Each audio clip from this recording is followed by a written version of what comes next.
예레미야 51장 1절에서 10절입니다. 키워드는 대적하는 일의 결말, 하나님의 통치, 악한 세상 속의 신자입니다. 여호와께서 이와 같이 말씀하시되 보라, 내가 멸망시키는 자의 심령을 부추겨 바벨론을 치고 또 나를 대적하는 자 중에 있는 자를 치되 내가 타국인을 바벨론에 보내어 키질하여 그의 땅을 비게 하리니 재난의 날에 그를 애워싸고 치리로다. 활을 당기는 자를 향하며 갑옷을 입고 일어선 자를 향하여 쏘는 자는 그의 활을 당길 것이라. 그의 장정들을 불쌍히 여기지 말며 그의 군대를 전멸시켜라. 무리가 갈대아 사람의 땅에서 죽임을 당하여 엎드러질 것이요 관통상을 당한 자가 거리에 있으리라. 이스라엘과 유다가 이스라엘의 거룩하신 이를 거역함으로 죄가가 땅에 가득하나 그의 하나님 만군의 여호와에게 버림받은 호라비는 아니니라.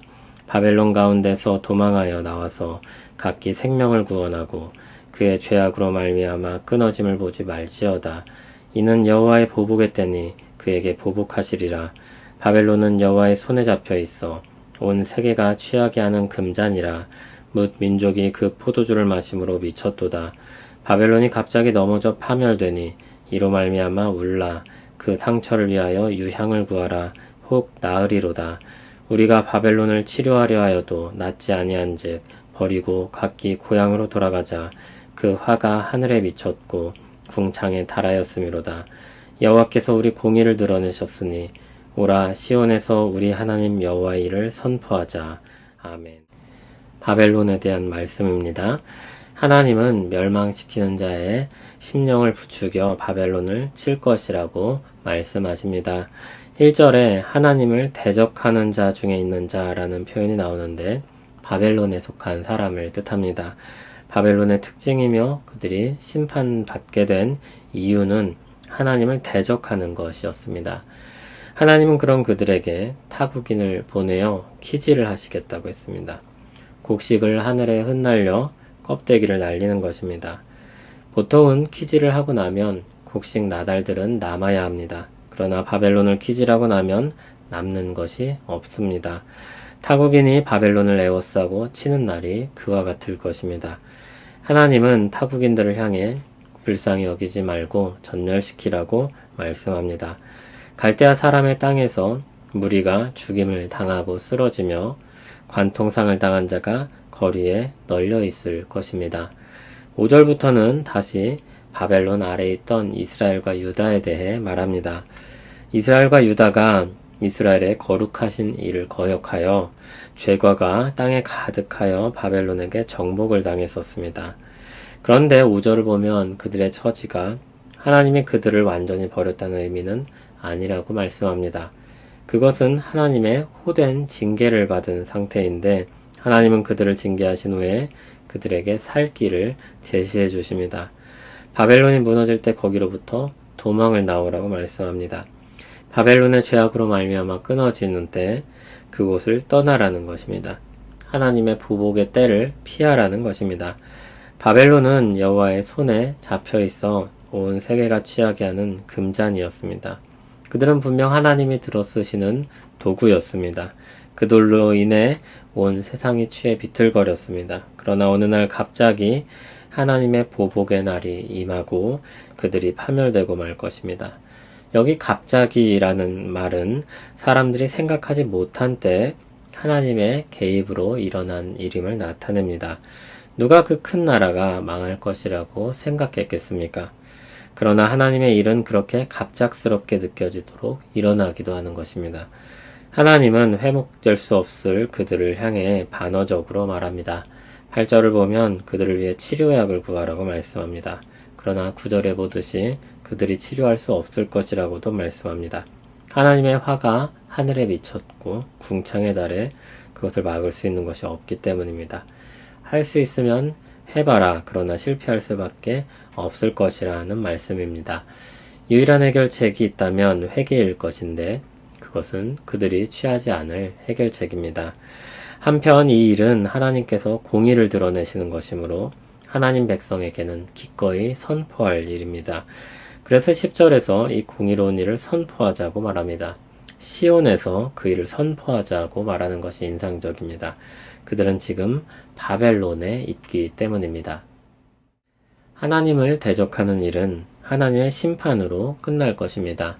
그날은 하나님의 보복의 때로 불리는데 하나님께서 공의를 드러내신 심판의 때이기도 합니다.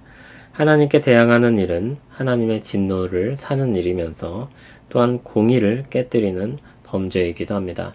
참 신이신 하나님께 대한 반역이며 하나님의 공의로운 통치에 대한 저항인 것입니다. 누군가를 반대할 때 상대의 분노를 사고 어떤 질서를 어길 때 법적인 제재를 받는 것과 같습니다. 한편 이 땅에 그와 같은 심판이 내려질 때 하나님의 백성들에게는 그곳을 피하라는 말씀이 주어집니다. 이 말씀은 그렇게 악한 세상에도 하나님의 백성이 있을 수 있다는 것을 보여줍니다. 또한 그 백성의 현실이 자기 죄로 인해 징계를 받는 중에 있어서 자기 죄로 말미암아 비참한 지경에 이르렀는데 그들이 여전히 하나님의 백성이라는 사실을 보여주기도 합니다.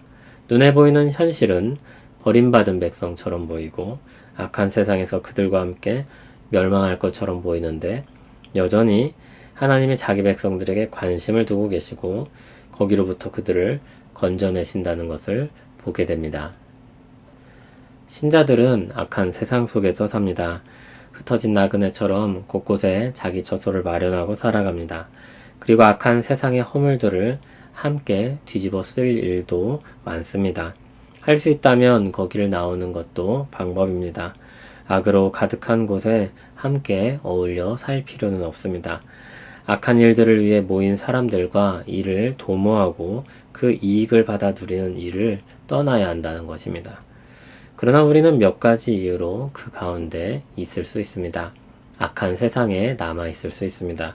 첫째는 유다처럼 징계를 받을 때입니다. 그때 우리가 악한 세상에서 고통을 받을 수 있습니다.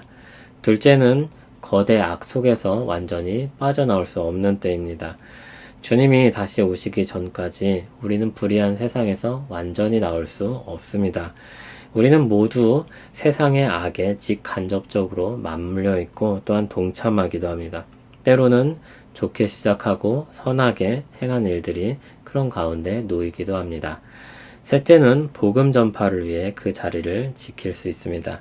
그러나 참 많은 갈등과 괴로움이 있을 것입니다. 악한 세상에서 거룩함을 지키며 복음을 전하는 것은 참 고된 수고입니다. 그러나 사람을 살리는 일이므로 세상에서 가장 가치 있는 일이며 또한 하나님의 기쁨이 되는 일이기도 합니다. 이와 같이 우리가 넓고 깊게 생각하며 이 땅에서 살아가되 주 안에서 살아가는 우리 모두 되기를 소원합니다. 하나님의 은혜가 얼마나 놀라운지 늘 생각하며 오늘도 주님을 향한 찬송을 올려드립니다.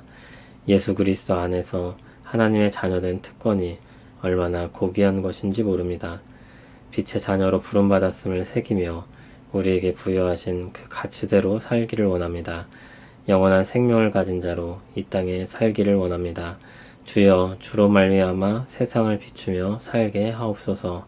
예수님 이름으로 기도합니다. 아멘.